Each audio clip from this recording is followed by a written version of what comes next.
លើកទូរស័ព្ទផងប្រលឹងបងដឹងថាអូនខឹងបងសុំទុំពីពេជ្រកនឡងដែលជាកំហុសឆ្គមឆ្គងទាំងគ្មានគោលបំណងឲ្យស្នេហ៍ស្នងអន់ហារតីមេសេចទៅក៏លែងតស្អប់បងមែនទេពីស្អីព្រោះស្រឡាញ់ពេកលើស្រីទើបប្រច័ណ្ឌហួងហែងខ្លីឲ្យស្ងួនទឹកភ្នែករីរៃដោយសារតែបងប្រច័ណ្ឌពេកឲ្យអូនអងចិត្តហើយគិតបងមនុស្សមិនល្អព្រោះចោទថាអូនមិនស្មោះសរគ្មានជំហរស្មោះនឹងស្នេហ៍បងស្រឡាញ់ពេកទៅចេញប្រច័ណ្ឌព្រួងខ្លាចអូនប្រែបែកខ្នងតែស្មានខុសលើនួនល្អគឺអូនស្មោះលើបង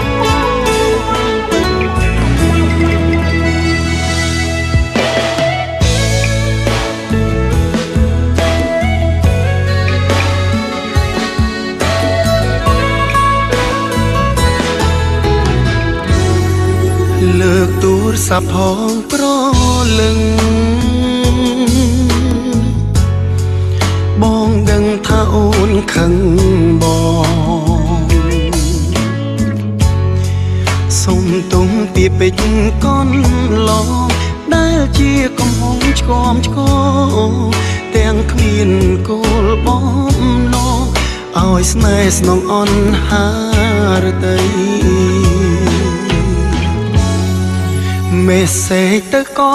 លែងតស្អប់បងមែនទេពីស្អីព្រោះស្រឡាញ់ពេកលើស្រីទើបប្រច័ណ្ឌហួងហែងខ្លីឲ្យស្ងួនទឹកភ្នែករីរៃដោយសារតែបងប្រច័ណ្ឌពេកឲ្យអូនអងចិត្តហើយគិតបងមនុស្សមិនល្អ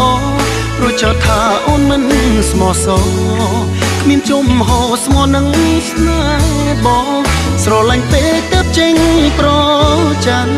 ព្រួងខ្លាចអូនប្រែបែកខ្នងតែស្មានខុសលើនួនល្អគឺអូនស្មោះលើបងពិត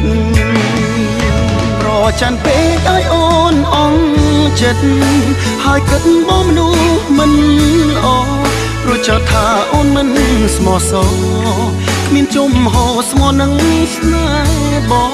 ស្រឡាញ់ពេកទៅចេញប្រច័ណ្ឌព្រួងខ្លាចអូនប្រែបែកខ្នងតែស្មានខុសលើនួនល្អគឺអូនស្មោះលើបងពិត